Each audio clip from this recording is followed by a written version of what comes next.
Quente, quente, como foi o clássico do Rio de Janeiro. Boa noite para vocês. Estamos chegando com troca de passes desta quarta-feira, depois de dois clássicos muito quentes. Lá em São Paulo, na Neoquímica Arena, o Corinthians venceu o Santos 2-1. Neymar começou o jogo mais uma vez.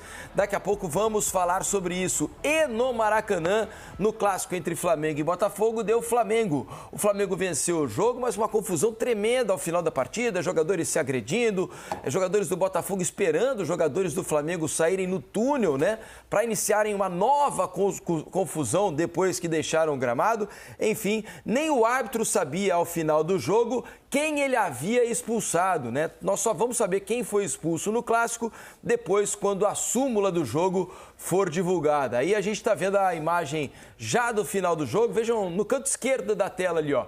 Bruno Henrique e Barbosa, ó. O Barbosa dá um empurrão no Bruno Henrique, o Bruno Henrique falou alguma coisa que o Barbosa não gosta, o Barbosa empurra o Bruno Henrique, vai para cima, o Gerson tenta afastar ali o jogador do Botafogo e inicia-se uma confusão generalizada, todo mundo ali num bolo terrível. O árbitro mostra o cartão vermelho para alguém ali naquele momento que parece ser o Bruno Henrique, mas acho que nem ele ao certo sabia para quem ele mostrou o cartão vermelho.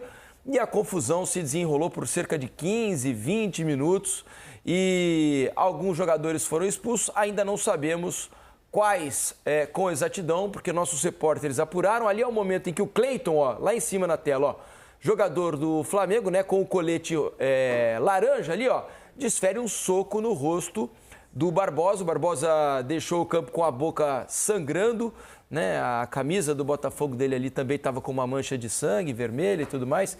Enfim, cenas absolutamente lamentáveis. A gente vê o Barbosa ali tentando dar um soco em alguém no meio da confusão, empurrando o outro jogador, tentando, né? Os jogadores do Botafogo tentando segurar o Barbosa, mas convenhamos, não é fácil segurar o argentino, né? Ele é muito forte, estava disposto ali a brigar de toda maneira.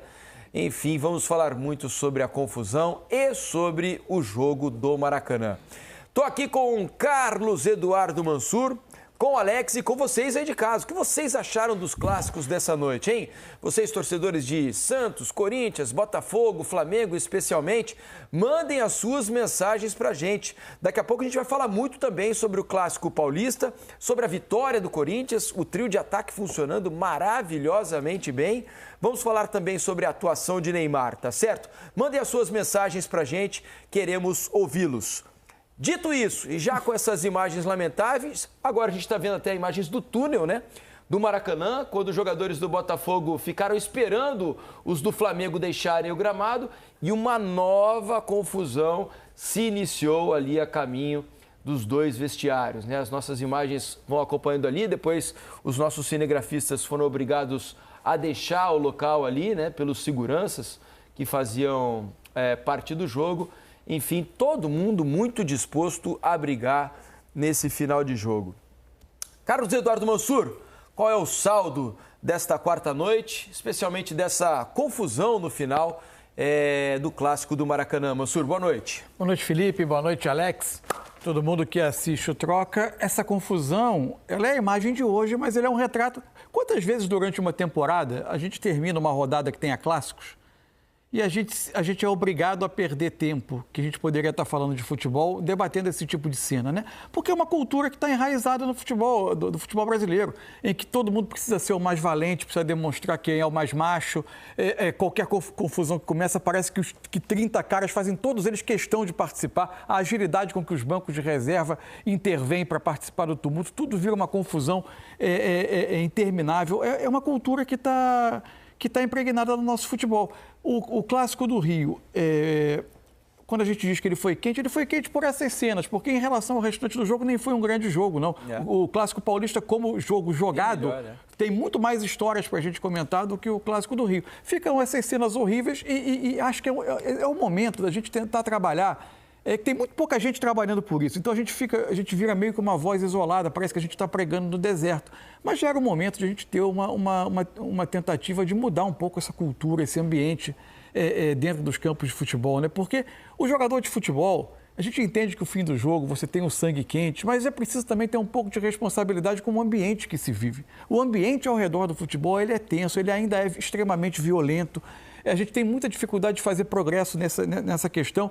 E esse tipo de imagem que a gente é obrigado a mostrar, porque ela é jornalisticamente um acontecimento do campo, e a gente precisa falar dele, precisa retratar, mas isso é uma péssima mensagem que o campo passa para a sociedade, para a arquibancada, para o torcedor. E tem muita gente que olha isso e acha que o normal é resolver as suas diferenças com o adversário no braço. O jogador de futebol ele tem também uma responsabilidade de passar boas mensagens. Enquanto a gente não conseguir reformar essa cultura de valentia, de macheza, de violência, que tudo se resolve na truculência dentro de um campo de futebol, especialmente protegido sob o escudo da rivalidade, como se ela justificasse todo tipo de atitude. E aliás, para muitos jogadores é também uma forma de comunicar com a arquibancada, dizer, eu visto a camisa aqui junto de vocês e estou aqui enfrentando o rival. Enquanto a gente não conseguir virar essa página, a gente vai ter muita dificuldade de melhorar o ambiente. Tem muito clássico que entrega muito menos do que deveria por causa da pilha exagerada que é colocada em cima do jogo. E depois do jogo, o Léo Ortiz deu entrevista, né, citando o jogador do Botafogo, mas não diz o nome. Claro que ele estava falando do Barbosa. Claro que ele estava falando do Barbosa. É o Barbosa quem inicia a confusão, né? Vamos ser claros aqui. É ele quem empurra o Bruno Henrique para iniciar a confusão. Daí o Bruno Henrique fala alguma coisa que a gente não tem ideia do que seja, mas deixou o Barbosa mais irritado ainda. E o Barbosa empurra o Bruno Henrique. E aí tem a intervenção do Gerson. Aí o Gerson vem também para defender. Só que a partir daí, se juntasse mais gente para apartar, mas junta mais gente para brigar. Exatamente. Agora, é difícil controlar o Barbosa, né? Porque ele, em todos os jogos, ele provoca muito, é o jeito dele jogar, fez um grande ano em 2024, mas o comportamento dele em campo, muitas vezes, traz algum tipo de rivalidade que às vezes passa do normal, né, Alex? Boa noite. Você que viveu lá dentro, sentiu muito o clima de partidas assim, de clássico, preciso ter uma inteligência emocional, às vezes um pouco melhor em jogos desse caráter, com esse caráter, né, Alex? Boa noite. Boa noite, Felipe, Mansur, todo mundo que está em casa. O perfil de atleta, de homem, que é o Barbosa no ambiente de jogo, ele é realmente... provocador, né? Ele é provocador e tudo. Ali, da maneira que tem, óbvio que a hora que acaba o jogo, o Bruno fala algo pra ele. Ele começa, o Bruno falou. Depois ele dá um primeiro empurrão. O Bruno com a bola na boca deve ter falado algo pra empurrar daquele jeito, já sabe que o cara é fio desencapado. Então, já não começa o lado de você poupar. O Botafogo começa um ano difícil. O Barbosa ainda vem se salvando nessa maneira, jogando no nível dele e tudo.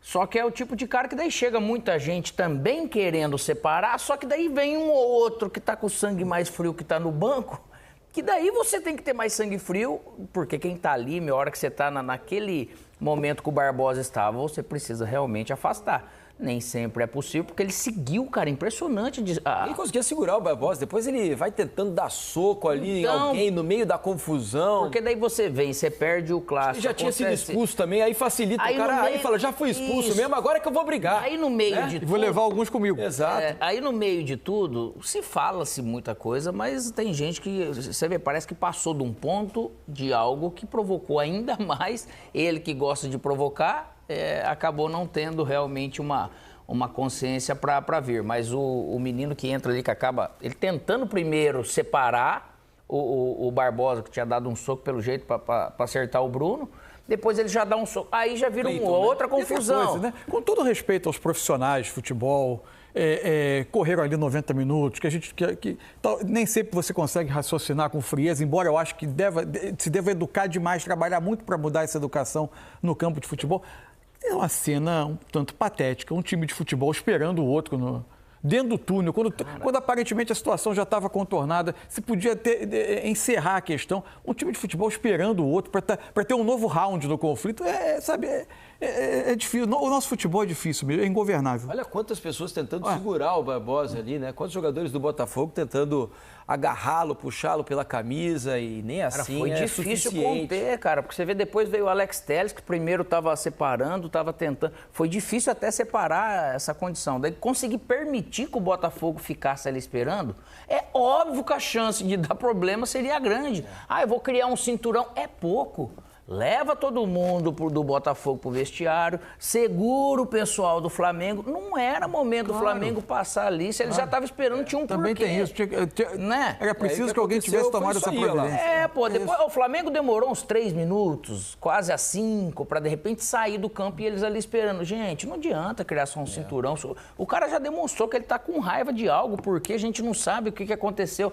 Leva pro vestiário primeiro. Você acha que daí não corre um risco? Daqui a pouco, até de ir lá tomar banho, ficar esperando o outro time sair ali ainda. É difícil você ver isso em jogo. Foi muito raro você ver esse tipo de coisa que parece que transcende. Aquela confusão, de repente, acaba. Essa aí foi feia, cara. Assim, um negócio que precisa ter punição, obviamente, mas o lado educacional é triste, né, cara? E o árbitro vai ter que ver e rever essas imagens para chegar à conclusão quais são os jogadores que ele irá punir na súmula, né? Porque ele tem essa prerrogativa. Paulo César de Oliveira está aqui nos nossos estúdios para falar dessa confusão. Ele está com 5 cartões vermelhos ali. Ele já trouxe os cartões no bolso, inclusive, mas nós não precisamos no primeiro momento. Estamos nos comportando até aqui. Não briguei com o Mansur nem com o Alex. Não briguei com o Mansur e nem com o Alex por enquanto. Tudo bem, PC? Boa noite. Você acha que o árbitro agiu de maneira correta ali dentro de campo? Porque os cartões são dados meio a esmo, né? Sem identificação, no meio da confusão, não se sabe para quem foi. Quando foi questionado pelos nossos repórteres que estavam na transmissão, ele disse que só na súmula, vamos saber ao certo... Ali não foi fácil pro árbitro também não, hein? Não é fácil, não é fácil. Não. Foi a atitude correta na confusão, PC? Boa noite. Boa noite, Diniz. Acaba de chegar a informação. Como é que é, Eugênio? Cleiton, Gerson e Barbosa, os expulsos. Então, a confirmação, por enquanto, né, de 3 expulsões com esses jogadores. Bruno Henrique, não? Não, pela primeira informação, não tem Bruno Henrique. Estranho, porque também é um causador do problema. Normalmente acabaria acontecendo. Também participou, né? E aí, PC, boa noite. É isso, boa noite, Diniz, Mansur, Alex, boa noite para todo mundo que está em casa. Acho que tem uma análise para a gente fazer em relação ao comportamento do árbitro, porque a orientação que os árbitros recebem é de quando inicia-se um tumulto, você tem que se aproximar e tentar expulsar os jogadores que dão início ao conflito, mas quando você tem um tempo hábil e você acha que a sua atitude, que acho que foi o pensamento do Bruno Mota, você acha que com essa atitude você pode frear o comportamento inadequado dos demais jogadores. Ele até tentou no início ali do conflito, com a aplicação do cartão, mas não surtiu o efeito. Mas a gente tem que lembrar que esse é um jogo que tem arbitragem de vídeo. E até estava conversando com a nossa equipe, né?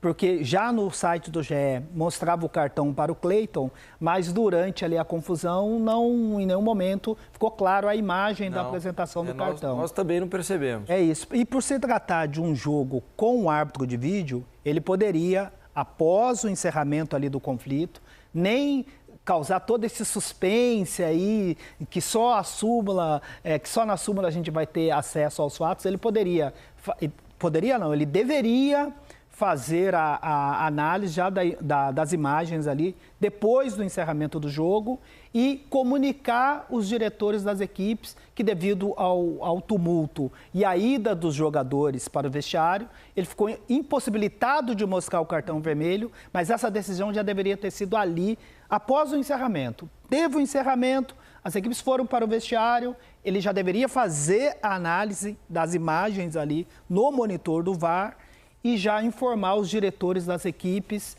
os jogadores que ele conseguiu identificar nas imagens para poder aplicar o cartão vermelho. Acho que tem um fato do primeiro tempo que depois a gente vai analisar, que já vem dessa consequência aí, de um jogo que estava quente e aí faltou, no meu ponto de vista, né, a gente vai analisar, gostaria de ouvi-los também em relação ao lance do De La Cruz, e quando você não toma uma atitude firme de um lance que, no meu ponto de vista, era um lance claro para a expulsão, você passa uma mensagem daquilo que você vai permitir durante o jogo. Talvez uma decisão mais firme ali do primeiro tempo poderia, de alguma maneira, conter o ímpeto dos jogadores, porque foi um jogo, assim, muito acolorado. Claro que não vem desse jogo, vem, né, do confronto dos últimos anos, a briga, né, na Libertadores, no título do Campeonato Brasileiro, da decisão da Supercopa do Brasil. É um confronto que vem né, num clima muito quente, mas eu acho que a decisão equivocada do primeiro tempo também contribuiu para a elevação da temperatura no decorrer do jogo. Vamos fazer o seguinte, vamos mostrar esse lance então, né? O lance do De La Cruz, em que ele desfere uma cotovelada no Matheus Martins, do Botafogo, e a sua avaliação sobre o lance, PC. É isso, a gente vai rodar a imagem, foi aos 32 minutos do primeiro tempo, numa disputa lá na linha lateral, e essa é uma ação do De La Cruz que é totalmente dissociada da disputa da bola, porque repare que a bola já tinha sido tocada pelo Matheus Martins, já tinha ido, e aí ele tem uma ação com o cotovelo, com força excessiva, no rosto do Matheus Martins. No primeiro momento, o assistente até chega a chamar a atenção ali no início da disputa, mas a gente tem um jogador do Botafogo ali também atrapalhando o campo visual do assistente, que já poderia ter passado a informação no campo do jogo, mas por se tratar de um jogo com VAR, e por mais que a orientação no Campeonato Brasileiro, no Campeonato Carioca, é para que o VAR não seja intervencionista, a gente não quer o VAR intervencionista em lances interpretativos. Mas esse é um lance claro, né? Mas esse é um lance claríssimo. Mas é muito claro também para o assistente, né? Bandeira muito próximo, gente. Não tem nada impedindo. Bom, tem um jogador, não sei se foi o jogador do Botafogo que está na linha lateral, se colocou. Eu tive essa dúvida. Se o Vitinho pode ter atrapalhado na visão. Repare que o assistente ele chama a atenção. Tá bem na frente dele e ele não tá olhando ali pro lance. Porque muitas vezes o assistente nesse tipo de jogada tem que ficar atento à disputa e também buscando o posicionamento do penúltimo defensor. Mas o VAR não tem desculpa para não intervir. O VAR não tem desculpa. O VAR merece uma punição severa. Com o VAR. Severa. Porque esse lance, inclusive, não sei se vocês vão concordar, mas parece muito com o do Gabigol. Do final de semana. O Gabigol com o Leandro. No Cruzeiro e Atlético. O Gabigol no Lianco. No Lianco. Depois que a bola tinha sido tocada pelo Lianco. A bola já tinha saído, o Gabigol dá uma cotovelada muito clara. Pura. Ele não tem nada a ver com futebol. E o De La Cruz não quis jamais visar a bola nesse lance. Ele foi só no rosto do Matheus Martins. É um movimento dissociado. A bola já tinha sido tocada e é um lance que vai com o antebraço e também com o cotovelo. Repara, a bola já tinha sido tocada. Olha só a ação. A imagem de frente grita muito mais ainda. Olha só. Cara, olha o choque. Isso é perigoso, cara. Olha só. E o VAR com essa imagem, com esse ângulo, não tem justificativa para não me chamou a atenção agora, que na hora eu não reparei, confesso. O árbitro deu amarelo pro De La Cruz. Deu amarelo. Significa que ele viu. Porque a falta só aconteceu em cima. Não houve nenhum toque do De La Cruz no Matheus Martins por baixo. Então, se ele viu, é inadmissível dar um cartão amarelo. É isso, olha só, porque ele tem a proximidade, olha só como ele aproxima e aplica o cartão amarelo. E por mais que a recomendação no campeonato... Olha a visão dele aqui, ó. Tá muito próximo. Tá próximo, E por mais que a orientação no campeonato é para mínima intervenção, mas isso é erro claro e óbvio, lance de agressão, fora da disputa da bola. Você não pode se apropriar de uma proximidade da bola para ter um movimento dissociado, porque a bola está embaixo, já tinha sido tocada e é um movimento só para atingir o adversário. Lance claro de cartão amarelo. E na cabeça do jogador é o seguinte, Felipe e amigos, quando você está em campo, você tem um lance como esse e a punição é cartão amarelo, para o jogador você passa uma mensagem assim, olha, isso aqui está permitido. Porque o cartão aplicado pelo árbitro, ele estabelece o limite daquilo que vai ser permitido, daquilo que vai ser aceito no jogo. E quando você tem uma decisão de cartão amarelo para uma disputa como essa, você está mandando uma mensagem que, olha, isso aqui está permitido, e aí você perde o controle do jogo e essa decisão, ela contribui ali para um aumento da temperatura, o jogo foi ficando quente, muito discutido. Até porque vão se criando pequenos conflitos no campo, né? E essas contas, os jogadores vão tentando acertar essas contas ao longo do jogo. É isso, e aí acarreta com toda aquela confusão no final que faltou a revisão já no monitor ali, após a ida dos jogadores para o vestiário, para que ficasse claro a decisão e quais os jogadores, com base nas imagens, porque o VAR tem muito mais imagens daquelas que nós mostramos na transmissão, ele tem acesso a todos os ângulos e observando alguma situação que durante a transmissão a gente não viu, ele tem ali a prerrogativa assim de analisar e expulsar os jogadores, mesmo sem apresentar o cartão em campo, mas passando a informação para os dirigentes das equipes. E aí é uma expulsão que poderia mudar muito o rumo do jogo, né? Porque naquela altura, primeiro tempo, 0-0, o Botafogo podendo jogar um bom período do jogo com o jogador a mais, né? a gente não sabe o que Era um aconteceria momento no jogo. desconfortável, primeiro tempo pro Botafogo, que isso também incomoda o jogador. Puxa, quando você está sendo dominado, né, Felipe? É terrível você ficar. E você, um lance desse, tem algumas condições, levado para o lado ético do atleta, que a gente fala, mão no rosto, Pô, cara, esse tipo de agressão incomoda todo mundo, cara. Até quando você é a favor, você fala, pô, verdade, você tá certo e deu. Então é um negócio que incomoda. Eu acho até que sobre um lance desse tão sério, o Botafogo, se for ver, ele seguiu jogando futebol no primeiro tempo. Só que daí você fica sabendo no intervalo alguma coisa, realmente ele acaba postergando, né? O que aconteceu no final vai além do que isso, mas é absurdo não ter tomado uma decisão que era até fácil de tomar para um lance desse. Maravilha. PC, obrigado pela participação aqui, obrigado pelos esclarecimentos. Bom descanso. Ele já não vai participar Valeu. mais? Não, O jogo do por enquanto Corinthians não. tinha uma mãozada lá pra nós ver. Vamos falar um pouquinho sobre bola rolando, porque teve um jogo. Teve, né? Teve um jogo, teve um jogo. O Flamengo venceu o Botafogo pelo placar de 1-0. Num bom primeiro tempo do Flamengo, no segundo o Botafogo melhora dentro do jogo, né? Mas o primeiro chute a gol do Botafogo foi aos 46. Então, essa foi a questão. No primeiro tempo. Botafogo ofensivamente na primeira parte do jogo quase não existiu, né, Mansur? Não, o Leri até não surpreendeu em termos de escalação, surpreendeu em termos de desenho de time, né? Ele apareceu... já se esperava que ele pudesse colocar um volante a mais, ele coloca o Alan, mas faz um losango de meio, né? Com ele, o Gregory e o Marlon Freitas, com o Savarino sendo a ponta desse losango, dois atacantes, com o Matheus Martins e o Igor Jesus. O que isso funcionou? Quando no início do jogo o Botafogo ensaiou repetir um pouquinho do que fez na Supercopa, de pressionar o Flamengo, e o Flamengo saiu dessa pressão e criou perigo, logo depois o Botafogo passa a defender um pouco mais atrás. Com esse losango ele defendeu melhor à frente da área e o Flamengo teve dificuldade de criar. Embora tivesse maior volume, fosse melhor time no campo, tivesse mais perto do gol, o Flamengo não criava tanto. A saída do Juninho, o Juninho é um jogador que você pode até discutir ele tecnicamente. Ele perde uma ótima chance no início do jogo. Agora, ele conhece a posição do 9, e essa é uma discussão que a gente está tendo sobre o Flamengo. Aqui no programa a gente já teve, sobre a falta de jogadores mais habituados a jogar no centro do ataque do que nas pontas. O Juninho, ele é um jogador que conhece a posição. Ele faz o movimento de infiltração, ele faz as diagonais, ele dá a opção melhor para os passes. Entra o Bruno Henrique, que é um jogador que tem uma série de outras virtudes, mas que quando o adversário se fecha, o Flamengo cerca a área e ele acaba funcionando um pouco mais como uma referência, ele dá menos essas opções por ser uma outra característica, o Flamengo sente um pouco mais. O fato é que o Flamengo vai abrir o placar no início do segundo tempo, no lance que tem a participação dos dois zagueiros, da batida do Arrascaeta, o Danilo cabeceia e o Léo Ortiz faz o gol. Por falar da linha defensiva, eu acho que toda ela jogou muito bem no Flamengo hoje, né? O Danilo é um jogador de muita experiência, eu tinha uma certa curiosidade para vê-lo numa linha de 4 como zagueiro, porque a gente está mais habituado a vê-lo como zagueiro em uma linha defensiva de 5. E dos dois lados, né, Mansur? Isso, jogando hoje da esquerda.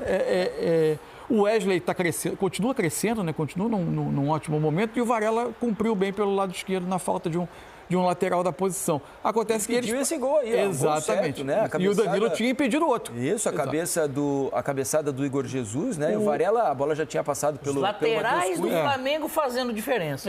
E o Varela tirando um gol do Botafogo em cima da linha. Isso sinaliza que o jogo mudou um pouco, né? Porque com a formação de hoje do Botafogo, os corredores ficavam muito para os laterais, né? Mas e principalmente o Flamengo conseguindo do lado esquerdo, porque o Matheus Martins mais por dentro. A entrada do Cuiabano e do Matheus Ponte terminou também por questão física, mas também por característica, dá um pouco mais de agressividade. O Cuiabano dá muita força nessa chegada pelo lado. Saúde, né? Na área adversária. O Botafogo começou a encontrar um pouco mais do jogo. Teve também uma questão física no jogo. O Flamengo já na segunda parte um pouco sente. O Botafogo fez as 5 trocas dele quase ao mesmo tempo, né? Porque faz 2 na parada técnica e as outras 3 minutos depois. O Botafogo ganhou um fôlego no jogo e acabou exigindo que o Flamengo se defendesse. Ainda assim, em relação o Flamengo tem um certo padrão. Acho que o Flamengo tem questões ofensivas contra adversários que se fecham, e por essa questão de ter muitos jogadores de lado e menos jogadores que conheçam bem o centro do campo, que ainda é uma lacuna de elenco ali que pode causar alguma preocupação, mas é um elenco muito forte. Em relação ao Botafogo, apesar do crescimento no segundo tempo, acho que fica uma preocupação em relação a uma falta de estrutura, né? O Botafogo termina o ano passado com tudo muito redondo, sai o Arthur Jorge, saem muitas opções de elenco, saem 2 jogadores titulares importantes e até agora os passos na direção de uma remontagem são muito tímidos. O Botafogo tem menos opção de banco e o Botafogo tem menos estrutura de jogo porque está com uma comissão técnica que não será a comissão técnica para o restante do ano. Então, tudo isso trava uma evolução de time que daqui a uma semana tem uma Recopa para jogar. A Recopa é o objetivo do Botafogo da temporada? Não, tem coisa mais importante à frente. Mas também não dá para negar que você atrasa um processo de formação de time. Fora que eu acho que título é título. Não, você não importa se é para jogar fora. De um jogo, uma taça, né? Acho que o Botafogo, e como instituição, assim, né? Falando sobre o Textor, teria que ter dado mais valor à Supercopa. Acho que a Recopa é mais uma taça. O Botafoguense poderia abrir o ano, por exemplo, com 2 taças. Né? Já muda um pouco do astral. Não, o que eu quero dizer é o seguinte... Mantém aquele espírito de equipe vencedora. Você tem razão. Então, acho que você não pode descartar ou tratar com desdém 2 taças que você não ganha, nunca ganhou. Perfeito. E já logo no início do ano botar mais 2 lá na sua sala de troféus. O que eu quero dizer é que nenhum desses 2 troféus vale você escolher qualquer treinador por pressa e desespero para você ter um treinador nessas competições. É mais importante o restante do ano. Agora, o processo poderia ser um pouco mais ágil, né? Para que não se chegasse a esse ponto ainda com essa incerteza. Isso inviabiliza o ano do Botafogo? Não. Mas não é porque ano passado funcionou com a chegada de um treinador mais adiante que você vai repetir a fórmula achando que esse é o jeito mais provável de te dar o retorno. Acho que é preciso combinar uma escolha consciente, com convicção, mas com um pouco de agilidade. Mas com um pouco mais de agilidade. Vamos ouvir jogadores na área de entrevistas do Maracanã. Léo Ortiz e Varela falaram por lá e a gente traz para vocês agora. Ali no final do jogo a gente viu um pouco a confusão de longe, a gente viu também que a arbitragem atuou, né, de forma rápida, inclusive dando os cartões ali. O que aconteceu dentro desse final de clássico? Bom, eu vou ser bem simples, porque é um assunto chato e ninguém gosta disso, ninguém gosta de confusão. Pelo menos nosso time não vem para isso, nosso time vem para jogar, vem para ganhar os jogos. Ano passado, quando a gente sofreu 4-1, a gente zoou quando fez o gol, depois tomou os 4 gols, aí eles zoaram, a gente beleza, saiu de campo e é isso. Em alguns momentos tem que saber perder e aceitar. Hoje ninguém zoou ninguém e a gente ganhou e simplesmente acho que um jogador deles foi tentar ir meio que para cima do Bruno no final. Aí o Gerson foi tentar apartar, o Gerson acabou sendo expulso por tentar tirar o Barbosa meio que de cima do Bruno, então, e aí começou a confusão, e aí vocês sabem o que desenrolou ali, tudo, aí fica todo mundo querendo pegar o outro e no fim ninguém pega ninguém e segue o jogo. Inevitável não perguntar sobre isso, né? O final acabou, não parecia o jogo que estava escalando para algo mais violento, mas acabou uma confusão generalizada no final. Qual foi teu ponto de vista ali, como é que foi?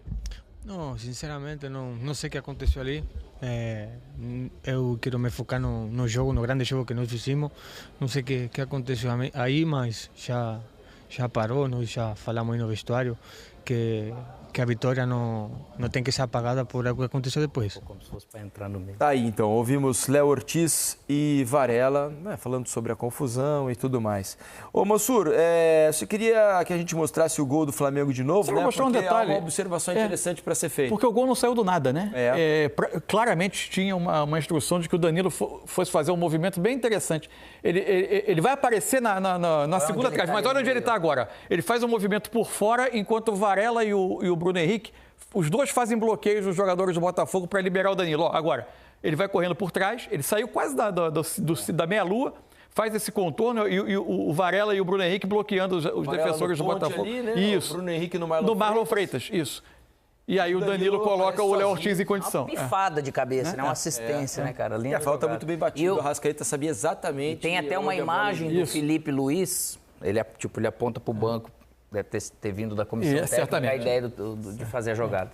A boa jogada. Hoje em dia as comissões técnicas têm pessoas dedicadas a esse tipo de trabalho, de bola parada. Vale a pena. E isso dá ponto, isso resolve o jogo. Deixa eu mostrar para vocês também uma imagem, né, para dar esperança aí para o torcedor do Botafogo, porque lá no Maracanã estava o Wendel, né, uma contratação do Alvinegro, né, não para agora, porque ele ainda está jogando no Zenit, né, tem contrato com o Zenit até o meio do ano, o Botafogo já assinou um pré-contrato com ele, tá ele ali, ó, de boné preto, né? O menor pipoquinho, não, bom jogador. Não, acho que é o biscoito de polvilho. Biscoito de polvilho. É o tradicional aqui do Rio, tá ali comendo eu passei por um segundo de falar a marca. Aí quando você falei, usou né? o termo biscoito de Todo mundo polvilho, aí eu falei... Não tem problema, porque já é uma tradição do Rio, né? Tradição Isso ajuda carioca. a receber no fim do mês. O Wendel que vive um grande momento. Ontem o Zenit faturou um troféu lá, ele jogou, né? Tem moral com a torcida. Boas Luiz expectativas, Henrique tenho boas expectativas sobre ele. Marcou o primeiro gol dele. O Luiz Henrique marcou o primeiro gol dele com a camisa do Zenit. E o Wendel chega no meio do ano aí, o Botafogo pagou uma grana, né? São 20 milhões de euros pelo reforço que vai chegar no meio do ano. Acho Pouca que vai gente ajudar falando, muito. né, cara? Mas é um valor de contratação pesada. E tinha muita gente querendo o Wendel, né? O Flamengo em outras oportunidades já Flamengo, namorou Palmeiras. ali, não conseguiu trazer, né? E o Botafogo dessa vez vai conseguir. Então, no meio do ano, o Wendel desembarca em General Severiano. Mostrar a classificação rapidinho do Carioca aqui, só para vocês sentirem como ficou depois desse clássico. Agora está todo mundo com o mesmo número de jogos, né? Então já não há mais asteriscos na tabela de classificação. O Flamengo agora lidera nos critérios de desempate, tem os mesmos 17 pontos do Volta Redonda. O Vasco é o terceiro, 14. Sampaio Corrêa, 13. Nova Iguaçu, quinto, também 13. E o Botafogo tem 12. O Maricá e o Madureira também tem 12. O Fluminense, 11. O Boa Vista, 10. Portuguesa 7, o Bangu 4. Lembrando que restam 2 partidas. Né? Todo mundo com 9 jogos, são 11 rodadas. A grande questão dos grandes que não estão na zona de classificação, o Fluminense se distancia, né? Só que o Fluminense tem 2 jogos contra times de menor investimento, ele pode até terminar 15, em 17. Né? Ele tem 11, pode terminar 17. Em 17. Ainda assim, precisa de uma combinação de resultado. O Botafogo, ele tem na última rodada o clássico com o Vasco, que como agravante é no meio dos 2 jogos com o Racing. Então a situação do Botafogo ela não é simples, não. É por aí. Vamos ao primeiro intervalo aqui do Troca. Pessoal, sobre o jogo do Botafogo e Flamengo, deu a lógica. O quê? A gente perdeu pro Flamengo? Não deu a lógica. A gente ser roubado pelo Flamengo, pelo Varmengo e tal, chame como quiser. Você vê que até o PC Oliveira falou que foi um erro gravíssimo, que era para expulsão, claramente para expulsão. O De La Cruz não é um lance ele protegendo assim a bola com os braços. Não, ele vai até o cara, ele perde a jogada, vai correndo até ele para dar a cotovelada, quase um soco, né, no caso do Matheus Martins, que o juiz viu e deu amarelo, o Bandeirinha viu e ficou quieto, o VAR viu e não fez nada. Acho que o Gabigol deu mole. Se tivesse ficado aqui, não teria sido expulso no final de semana pelo lance que ele fez. Porque aqui no Flamengo, né, no Rio de Janeiro, jogando no Flamengo, mais ainda contra o Botafogo, pode enfiar a porrada. Quem não lembra de 23, aquele 2-1 pro Flamengo no Newton Santos, que o Bruno Henrique deu 2 cotoveladas. Uma no JP Galvão e a outra acho que foi no Marlon Freitas ou no Tietchan, não lembro qual dos dois foi. Sei que foi uma no JP Galvão e outra foi no Marlon Freitas, eu acho. Ou alguém do tipo. Nenhuma das duas o VAR chamou. Aqui no Flamengo pode, né? Então, pessoal, vamos começar aqui aquele protocolo de deixar o like, comentar, compartilhar, se inscrever no canal e ativar o sininho para receber avisos de cada conteúdo que pingar aqui no canal. No Estúdio Fogão temos 4 planos de membros, 3, de 5, de 15, vários valores diferentes. Isso ajuda muito a gente a manter a estrutura que a gente tem aqui e fazer um bom serviço todos os dias, sendo o canal que mais posta horas diárias de conteúdo sobre Botafogo. Então ajuda a gente aí, dá uma moral e tamo junto. Vamos partir mais vídeos aqui, depois a gente conversa mais. Vamos ouvir o técnico do Botafogo, o técnico interino do Botafogo, e está falando Carlos Leiria e a gente mostra para vocês. Boa noite, Júlia. Boa noite a todos. Hoje realmente entramos para um clássico. A equipe entrou muito concentrada, entrou competindo bem o jogo. Como eu falei na pós-final da Supercopa, que teríamos um período importante para começar a equilibrar a nossa equipe e também conseguir equilibrar o jogo contra o Flamengo.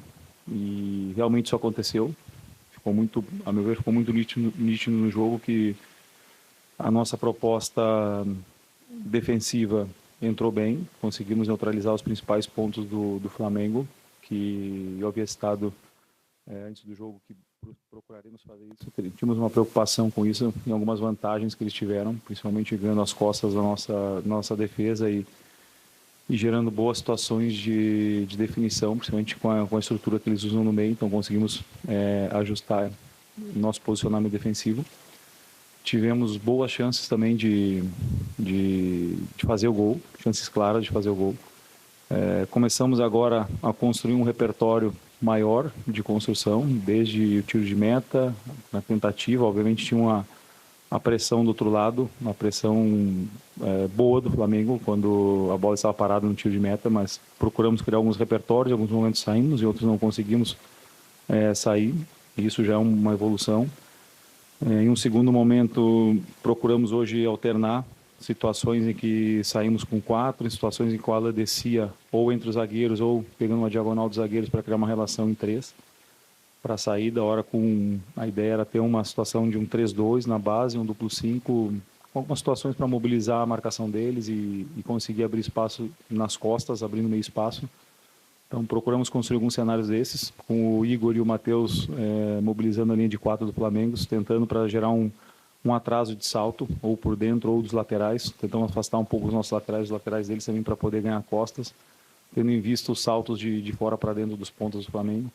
Então acho que assim, tiveram muitas situações e obviamente, como eu citei no jogo anterior contra o Madureira, agora nós precisamos refinar tudo. A gente começa a inserir algumas questões na equipe e obviamente que principalmente para atacar, que é um processo um pouco mais demorado, leva um pouco mais de tempo, mas acredito que ficou nítida a evolução que nós tivemos daquele clássico, porque precisamos pensar em algumas situações, né? São, se eu não me engano, 11 dias de um jogo para o outro, tendo em vista que nós jogamos na sequência contra o Nova Iguaçu, com um intervalo curto, com pouco período para trabalhar.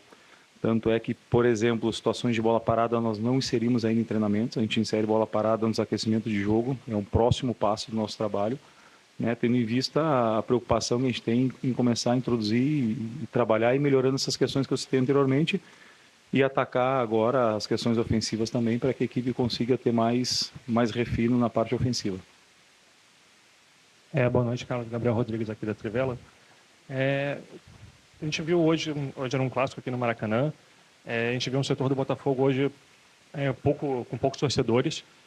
Você acha que essa ideia de que a temporada só começa em abril, que o que importa é o Campeonato Brasileiro e a Copa Libertadores, não pode estar afastando um pouco o torcedor do Botafogo nesse começo de temporada?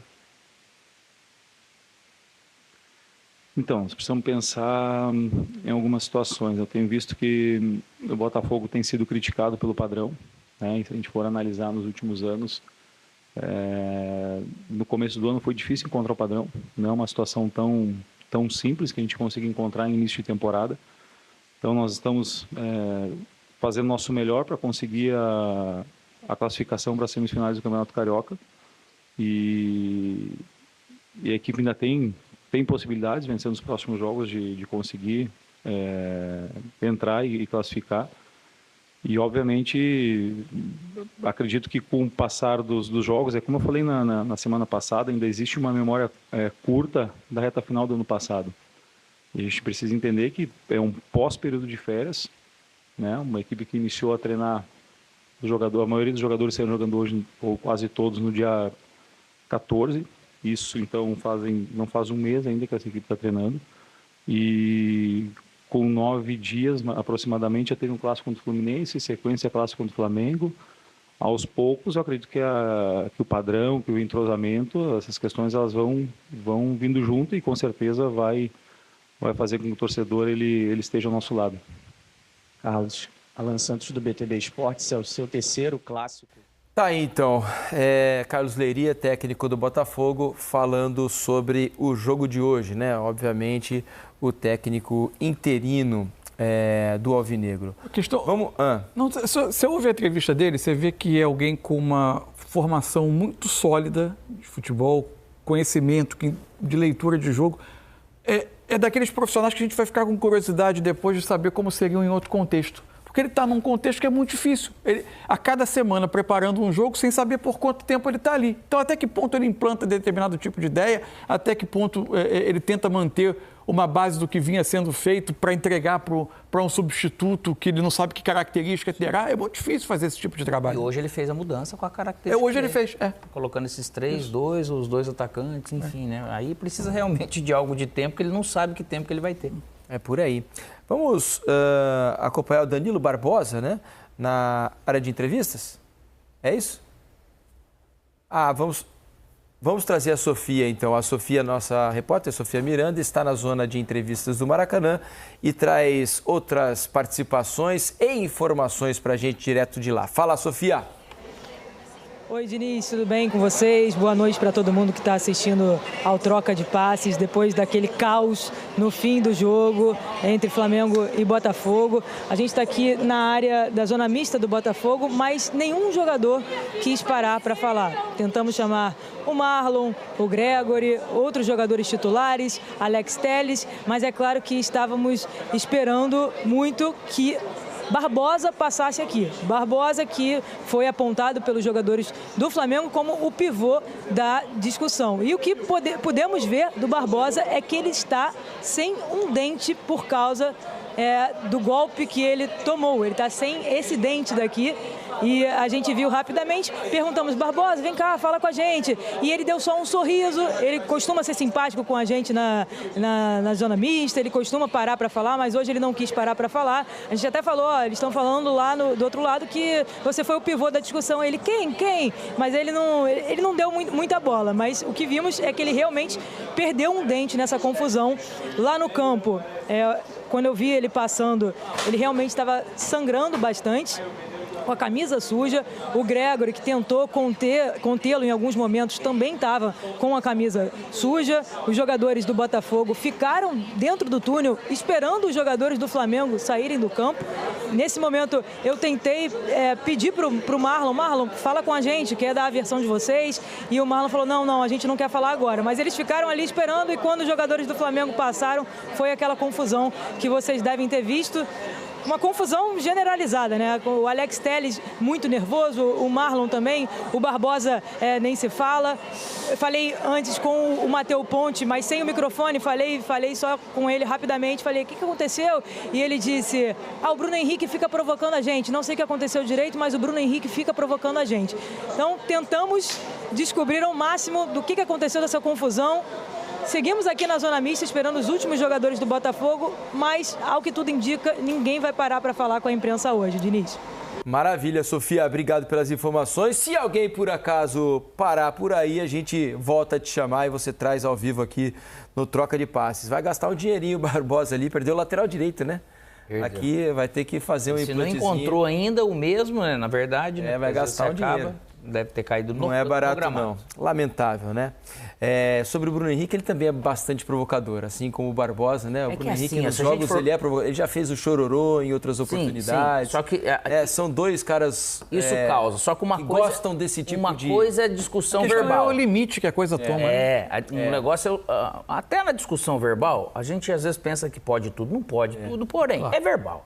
A hora que você parte para agressão, aí pode o risco de generalizar da maneira que foi, ela acaba sendo maior.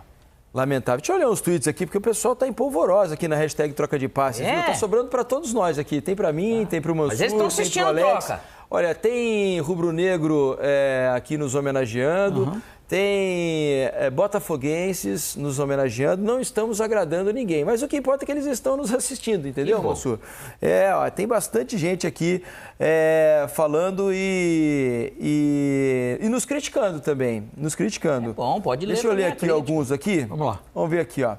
Quer um pro Alex primeiro?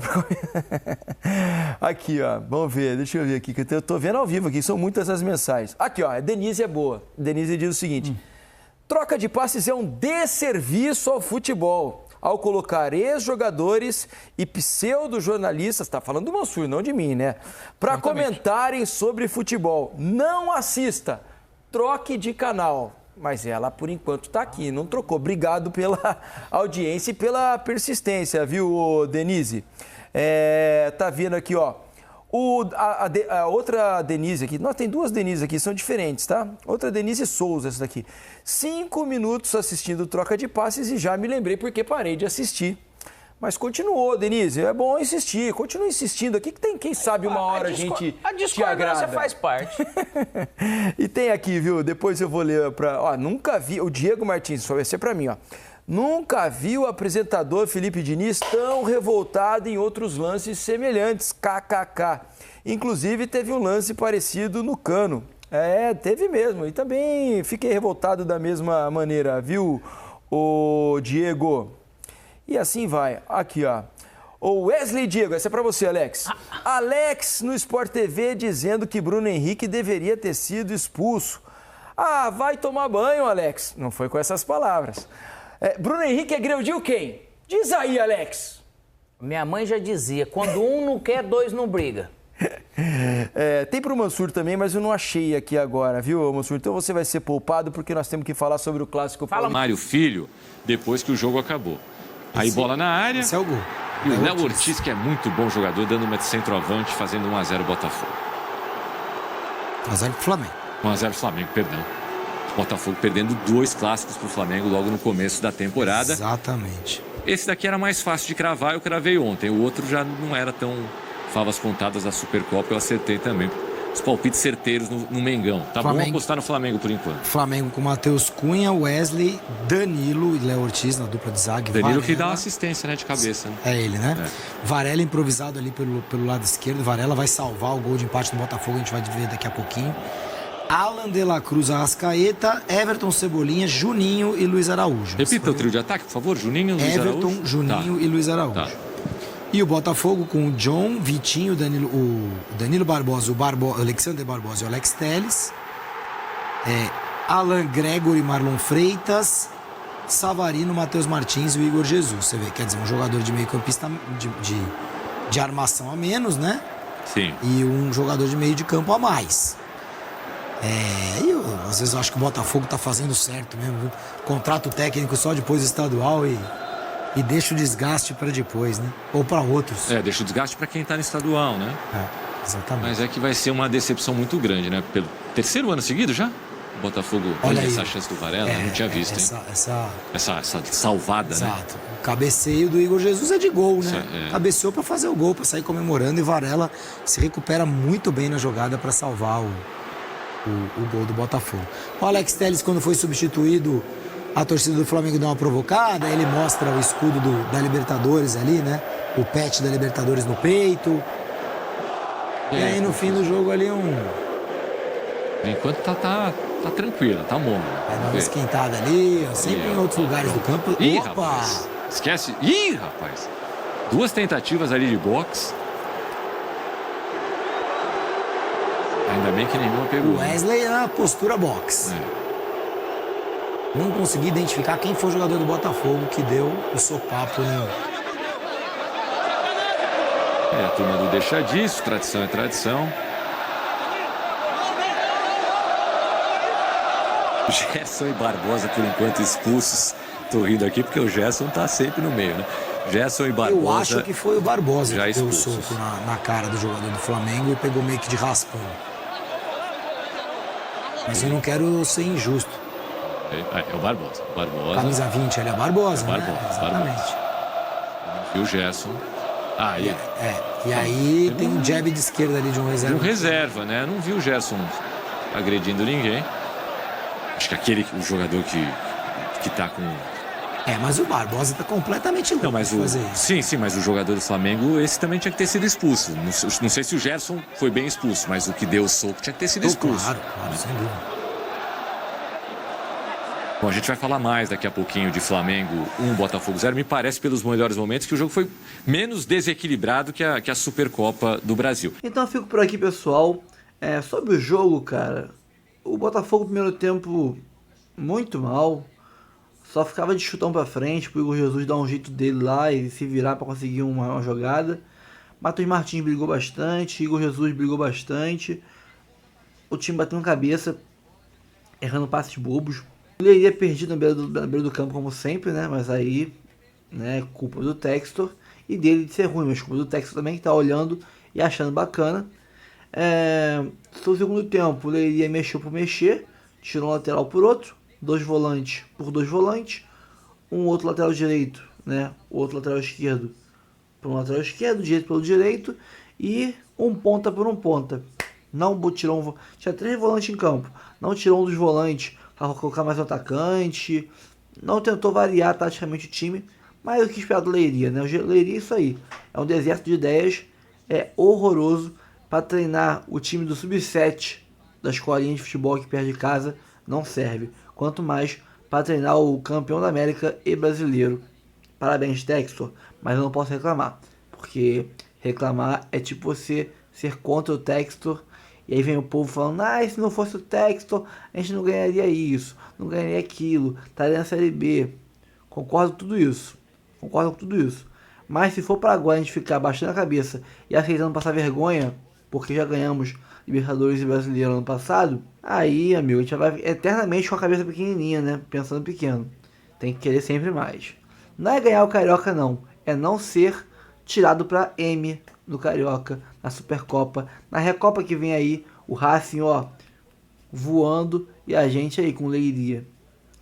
Mas tá beleza, tá tudo certo, né?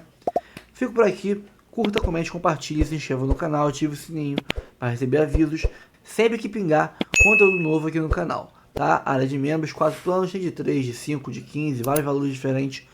Ajuda muito o canal aqui a manter o ritmo de pegada de postagens que a gente tem por dia aqui, beleza? Fico por aqui, obrigado pela audiência e até o próximo vídeo.